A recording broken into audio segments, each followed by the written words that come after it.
Hi, my name is Matthew with Garmin Product Support, and today I'm going to share some important steps to help care for your Garmin.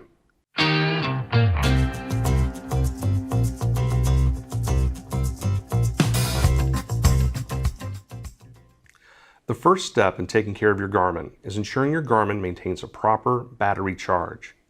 Your Garmin does arrive with a discharged battery in compliance with the regulations of the International Air Transport Association.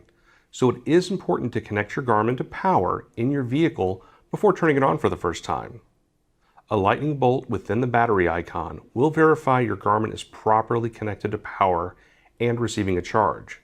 It also ensures your cable is working properly and your USB connection to your Garmin is secure. Your Garmin is designed to be used in your vehicle connected to power, but many of our devices can run on battery power for up to 1 hour with a full charge. Next, we want to be aware of the temperature. Your Garmin's battery is designed to safely charge between 32 degrees Fahrenheit and 113 degrees Fahrenheit.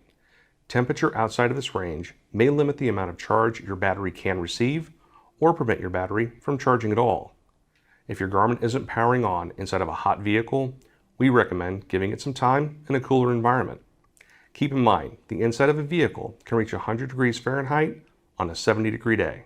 If you haven't used your Garmin in a while, or the battery is completely drained, you may need to perform a soft reset to get it to turn back on. A soft reset won't erase any of your saved information or favorites, but it will get your Garmin to turn on. To perform a soft reset, simply plug it into the vehicle and securely hold the power button for 30 seconds. Your device should turn on. If it doesn't turn on, allow your Garmin to charge for 15 minutes before trying a second soft reset. Once your Garmin turns back on, we will want to let it continue to charge while in use. Also, if you haven't used your Garmin for an extended period, you may notice your Garmin can take 3 to 5 minutes to acquire a satellite signal. These are needed to navigate.